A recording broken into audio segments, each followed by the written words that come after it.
Hello, everybody. Thanks for joining me today. Mark McCrae here again. And today we're going to go over just a couple hard surface little helpers, tips and tricks, whatever you want to call it. Um, just things to help you speed up and maybe get a better understanding of some of the hard surface workflow in Maya. Um, there's obviously a lot more to hard surface than what I'm going to show you, but these are just a few things to help maybe speed up your process, maybe show you a few things that maybe you didn't know or that you've seen before and um, didn't wasn't really sure what was happening. So hopefully I can help clear some stuff up and it helps a few people. And if there's anything else, of course, like I say in every video, if there's anything that you want help with, anything you have questions with, anything you want a deeper dive into, please let me know in the comments. Please hit like and subscribe, and you know keep in touch for future videos. I got quite a few things planned coming up. Going to do a bunch of different stylized modeling videos, full game props right from, you know, the base model to detail to texturing to rendered in Unreal. So we'll have that to go over. We might even get into doing a little bit of marmoset rendering. Probably do most stuff in Unreal though. I'm also going to be doing a little series where I'll just be recording a project that I'm working on as a personal project and just kind of talking through it as I work. I think that that's something that I think people can find useful because it's not as scripted as a lot of other videos. It's just me working. You can see mistakes that will get made on the fly, how I correct things, you know, how I deal with things that are going forward.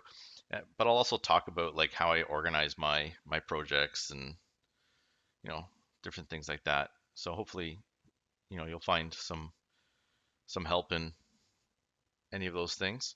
But let's get right started on this. So you can see we've got a few different things here in the scene. So we're going to go over mirroring, Booleans, and radial mirroring, as well as just supporting edges, which good strong workflows for using hard surface modeling techniques in Maya. Now you'll hear a lot of people talk about Maya sub D, and it's very confusing because sub D in other programs isn't the same as it is in Maya. Um, Maya kind of has its own lingo for people. So sub D is basically when you're modeling to the smooth preview. So you're modeling for what this looks like rather than when you hit the one key and you've got your actual box. This is a preview of a much higher poly version. And it's great for rendering. If you're rendering within Maya, whatever it is that you're modeling, and a lot of hard surface models are rendered in Maya. A lot of the stuff is done that way. Um, so it's not 100% applicable for game models, but you will definitely find some application in this, especially if you're trying to see how stuff will look with normals and things like that. But first, let's talk about mirroring symmetry. So basically, a lot of stuff that you do in hard surface is going to be symmetrical, either on the X axis or the Z axis or both. So having a mirrored instance of your mesh is a really great way to work because then you're only doing things once and it will be exactly perfect on all sides. Also, UVing this single piece, UVing this rather than this with a bunch of details in it is much simpler. And that just goes into the UV video that I already posted, different ways to manage UVs and how you lay your islands matters, things like that. But that's for that video, not for this one. But for now, let me just show you how the mirroring works. So if we go into Mesh, Mirror, let's open this up. First thing I'm going to do is just reset my settings to make sure that everything is nice and clear. We want to turn off cut geometry, change our geometry type to instance, and we do want world mirror axing. You can set it to object if you're off center, but typically you're going to be running from the 0, 0, 0 point in Maya for this. So first copy we're going to do is going to be on the z-axis, and we're just simply going to hit apply, and you see that we have an exact copy of this. And then if we grab both and hit X and apply, for some reason it didn't create. Oh,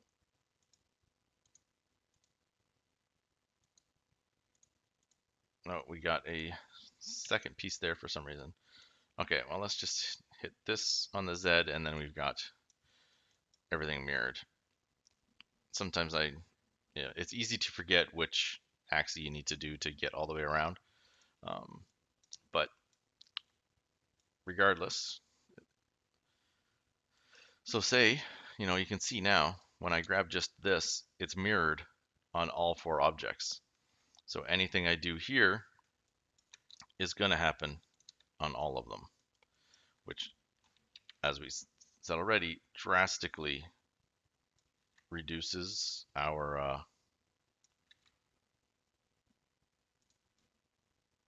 modeling time. So if we do an inset translate, that should be, and then extrude. There we go. Oh, that's not right. Why are we getting weird results here?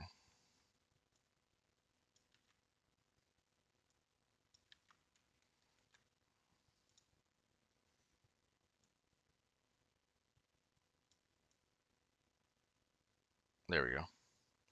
Yeah, sometimes it's just better not to use the provided gizmo and just use the box to get what you need. So yeah, so any changes that you make, they're gonna affect absolutely everything that you've mirrored. And then, so which also brings me to one of my next things I want to talk about is supporting edges. So because if you're going to be doing a smooth preview, so you can see, this is going to break those edges that we have. Now, for one, you don't ever want perfectly sharp edges. You typically want to bevel stuff off, and that's where normal mapping will typically come in. Is you would import this map, and then have your smooth object that's much higher poly to develop, of course, your normal map. Um, so typically what I like to do is have a bridge object, which I'll get into a little later on exactly what I mean by that.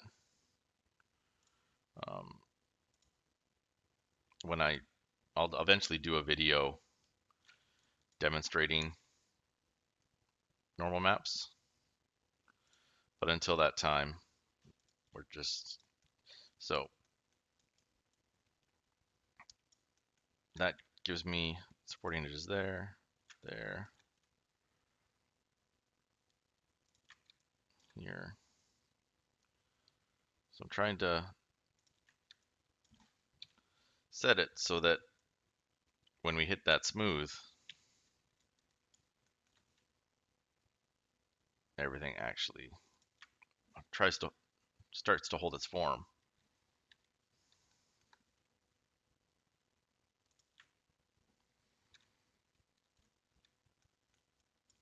So you can see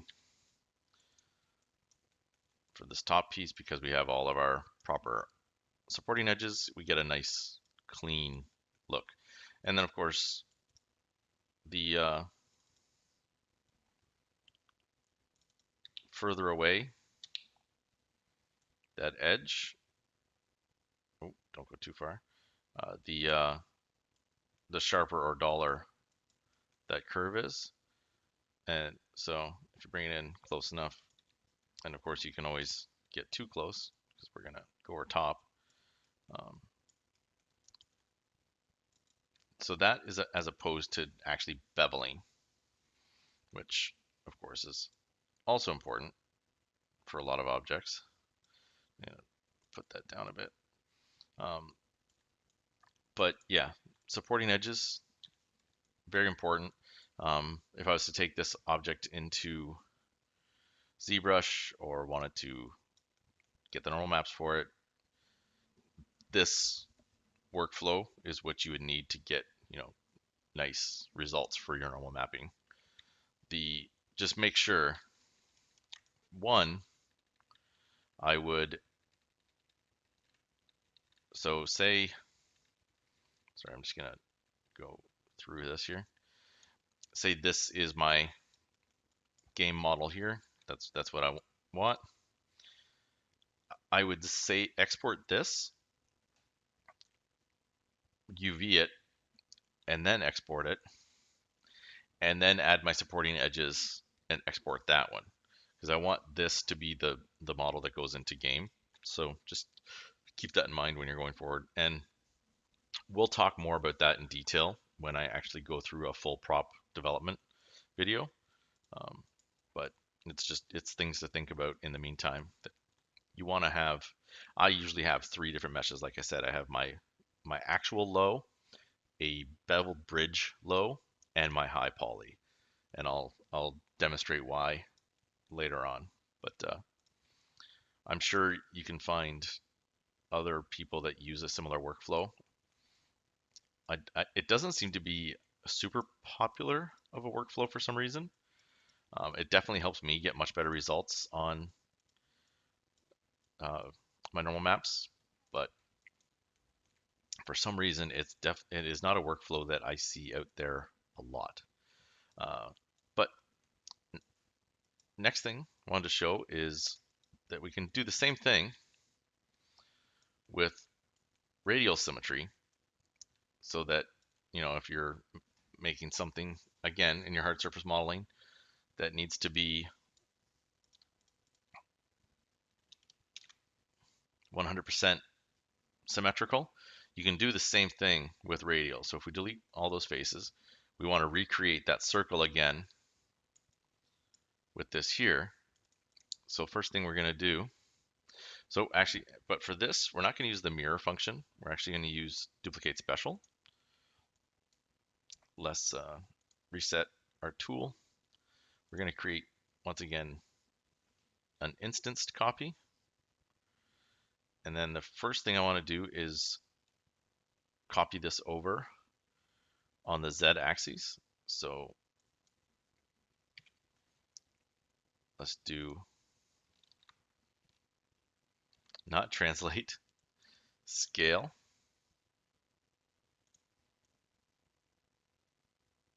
Of 1. And then, oh, that did translate. Wait, did it? Oh, I've got 2. Okay. And of course geez. Okay. Let's get this nice and clean. There we go. Okay. So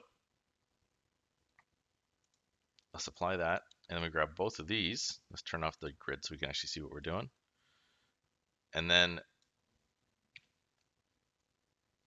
we want to do a rotate around the Y of 60 degrees and 5 copies to get our circle. So now, when I edit this one, same as on the quadrants, anything that I do on this is going to affect all of them. Let's turn that off. So you get nice, beautiful radial symmetry.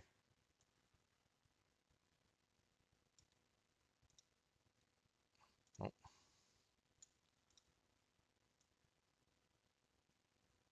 So yeah, that is radial symmetry. And then the last thing I wanted to go over was the circularize tool, as well as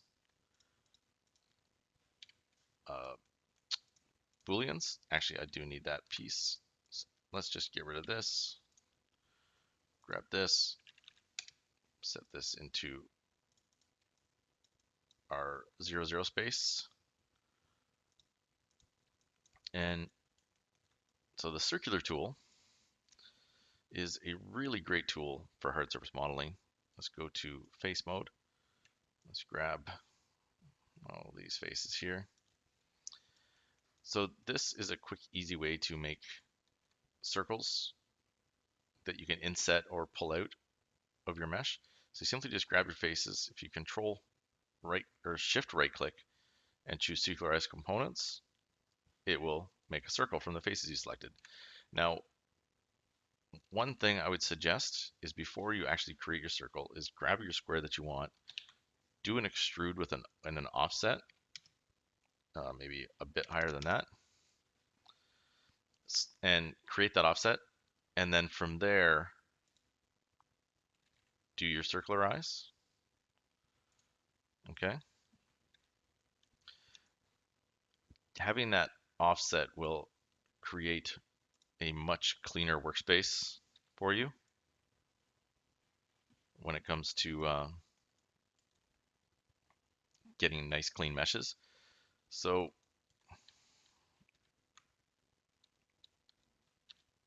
there's one thing I skipped over there. Just gonna grab these again. So we hit our circularize, and then this pops up. So you can also add extra divisions to that to make it even a cleaner circle.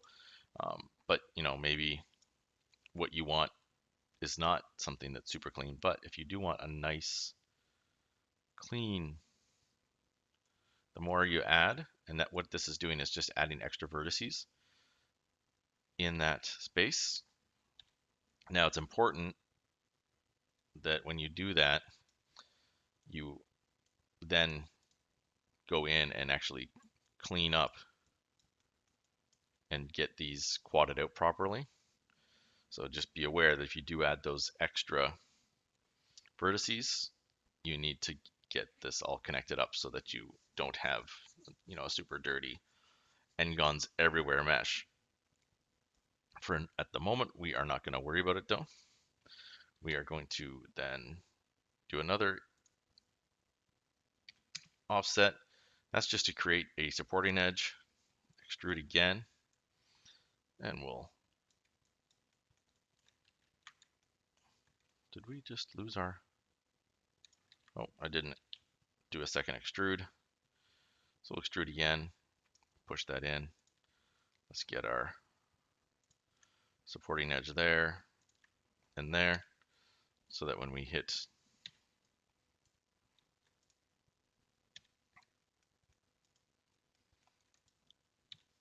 smooth preview on that, we have a very nice looking inset. Let's zoom in. So again, using those nice clean supporting edges, there's a variety of ways that you can get this cleaned up. A tool that I really enjoy is Speed Workflow, the retopo function. I use it a lot for the Boolean function and the ID color. I don't really use it much for the UVing, but so if we hit correct topo here, this will actually, oh, what did I just,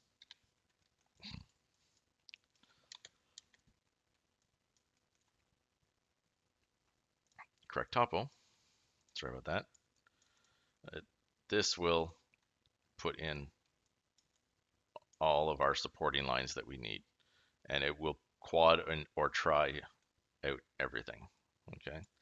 Now, sometimes it will add triangles where not needed. Sometimes, but this is actually, that's pretty clean. That's actually pretty accurate. And if we do our smooth preview again, we should see nice clean results from that. Okay, so the last thing to talk about is Booleans. Booleans I wouldn't use unless you absolutely need to. They do create a bit of a mess in your mesh.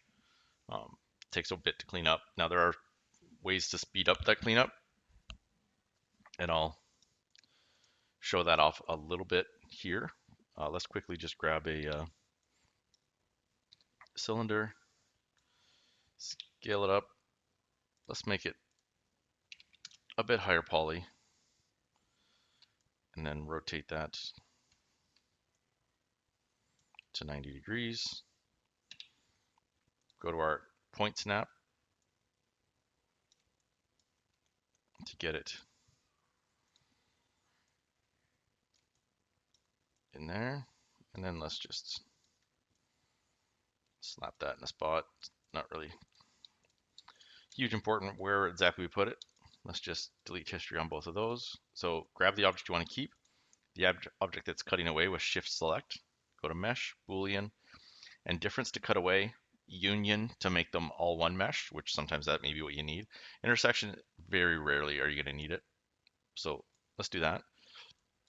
So you can see this creates a situation where you need to be able to quad this back out. Now, because we've got a completely clean square cube going on here, cleaning this up is pretty simple. Like that will cube it out right there. Now, that's not how I would quad it out. I would actually take the time to make this completely square. Square off back, join them up. So you're going to get nicer results when you go to add your supporting edge loops if you quad it that way. But if you want to do a quick quad on this, and topology isn't a big, like the poly count isn't a big issue, an easy way to make sure you get this completely quadded is just to go to remesh. Now these commands don't come naturally. You'd have to type out this command and put it in your Mel script, but I created shortcut buttons for them because I use them fairly often. I can possibly do a video on that at some point. So let's grab that. So we've got it tessellated our object out. We dropped the count on it, and then let's hit retopo, and that cubes it out for us. And then the retopo you can further make edits to if you want to go even lower poly or see where it fits for you. And then of course you can always get rid of all the edge loops that aren't important. But the nice thing about this is because it's nice clean quads, you can then go in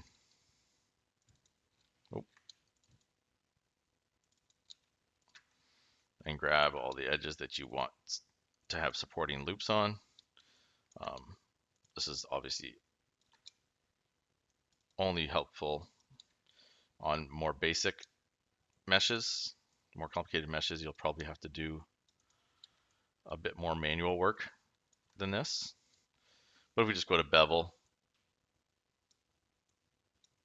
turn off chamfer, if we can get it to turn off, and set your fraction where you want it, and then you've got,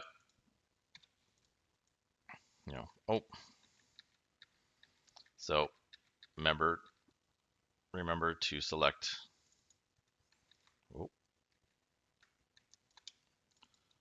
all of the edge loops that you need supported before you do that. Otherwise, you will get that terrible result. Let's go to 0.1. And there we get, a nice clean. And then you can go through and, whatever edges you don't need, that creates terrible, terrible. Why would that do that like that?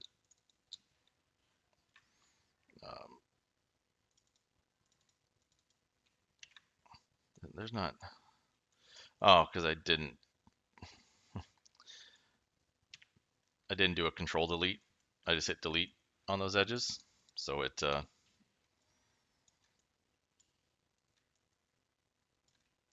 left some stuff to be desired.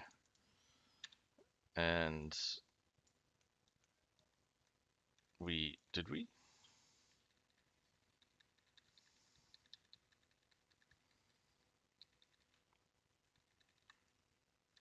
I just noticed this is not clean. So be careful of stuff like that. That did not create a very nice cut for us. So, you want to always be paying attention to what you're doing and how it's affecting your mesh, because sometimes you think it's doing a good job and it's not. So that's creating a bit of a, well, I created a pole there. It doesn't really affect the look of the mesh. But so a pole is a vertex that has 5 edges coming off of it. I think it's technically 5 or more.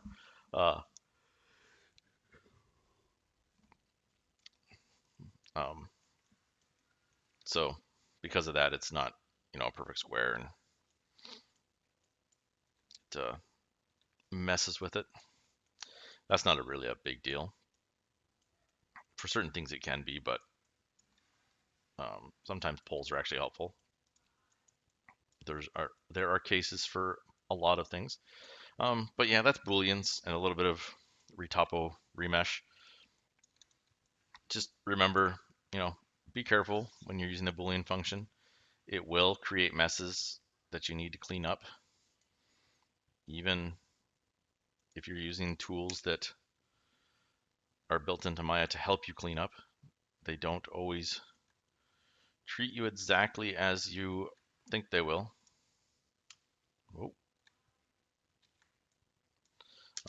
So just always be vigilant.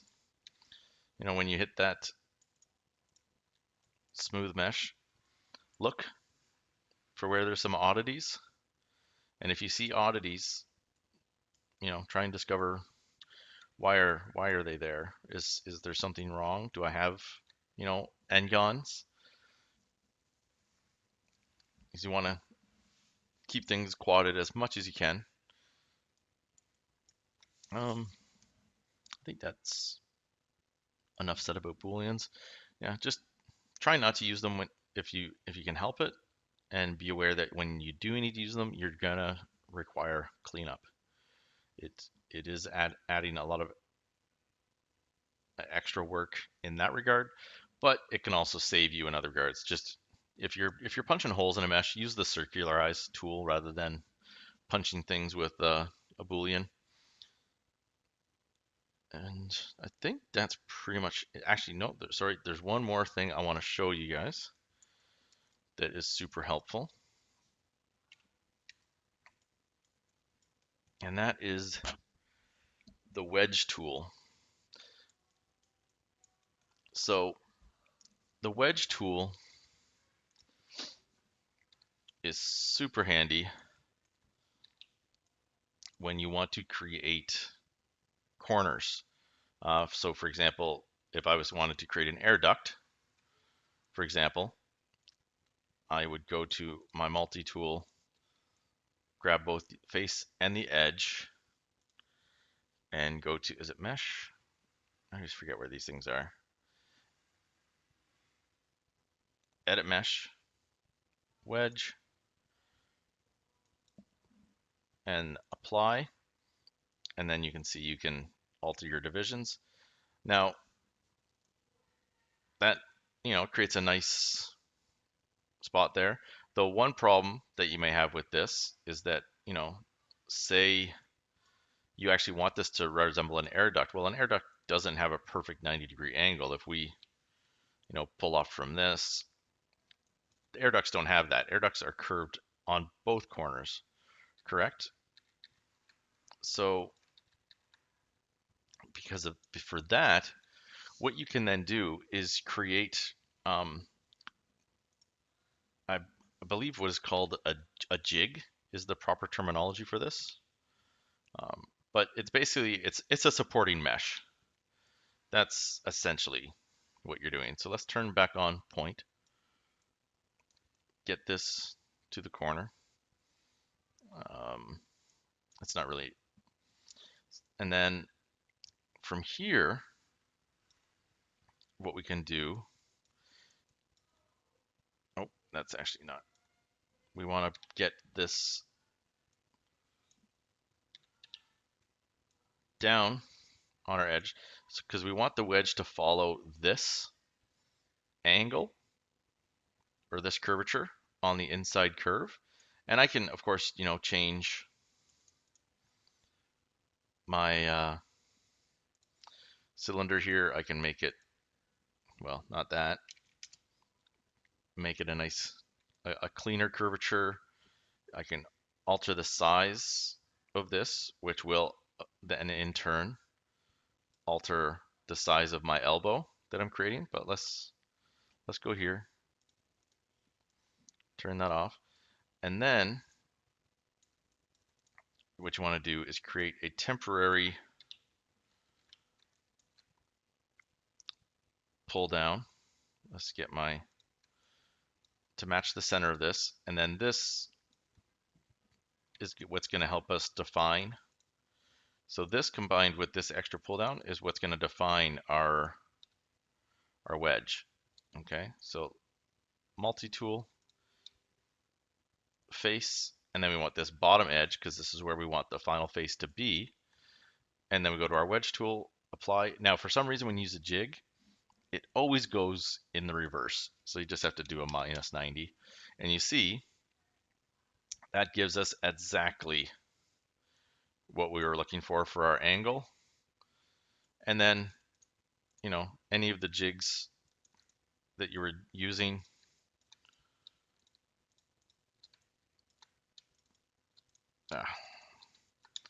to get your result, you then just, get rid of those pieces that were helping you out, and voila, you've got beautiful, nice elbowed corners. And of course, this works extremely well with pipes. I used a cube here, but you can do the exact same thing with a cylinder. So if you want nice elbows in a pipe, you can use the bridge function.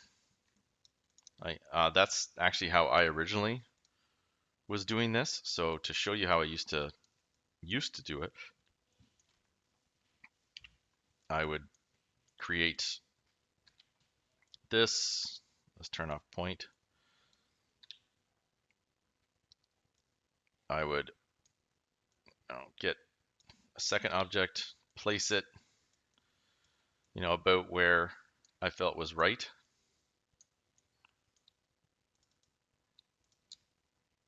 Piece them together with combine. Grab these edges, and I would hit the bridge tool, and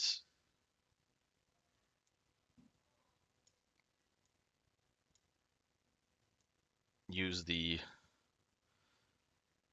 blend type for curve type and put in divisions to get that elbow. And like it will create an elbow, as you can see, but it's not super clean. I would have to go in and do a lot of cleanup because you're not going to get, perfectly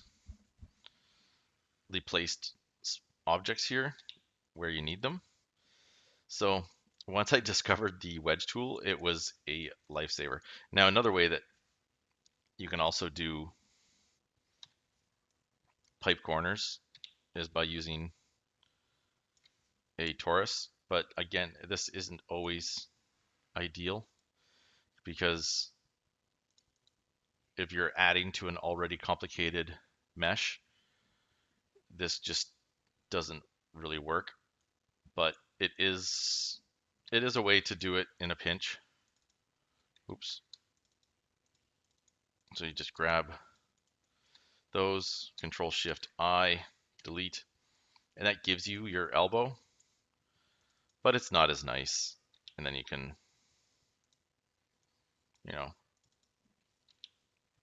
extrude out from the elbow to get your arms. I use that function for a lot of things too, but I find the wedge tool creates much nicer results and allows me to play with my results in a much more satisfying fashion as well. So yeah, wedge tool, I imagine you can find lots of little ways to use that great option. Um, that's all I can think of at the moment. Uh, Hopefully these tips and tricks have been helpful. If there's anything else you're struggling with, anything that you want to see detailed out in a little more detail, please don't be afraid to let me know. And if there's anything that you want to see, please also put that in the comments. Like and subscribe. If you have anyone else that you think these videos would be useful to, please share. Trying to grow this community. I know there's lots of other tutorial websites out there. I feel like they don't cover enough. Like I find that when I was starting out, I was constantly jumping from channel to channel to channel. Like this person was good at showing me this in Maya. This person was good at showing me this in Maya. I really want to give people a space where everything that you're looking for is going to be on this channel. So please help me with that and let me know what you want to see. Let me know what you need help with, and let's get every topic that I can covered, whether it's in Maya, Unreal, Substance Painter, or ZBrush. I'm trying to think here. I also dabble in Marmoset. I'm learning Keyshot. So I'm getting better at using that. I prefer to render in Unreal for quick little scenes and outputs. Especially for ArtStation, for example, I'd use Marmoset to post certain things on ArtStation. Um, but yeah, if you're struggling, maybe I can find the solution for you. Anything that you want, please let me know. Once again, thanks for watching and have a great day.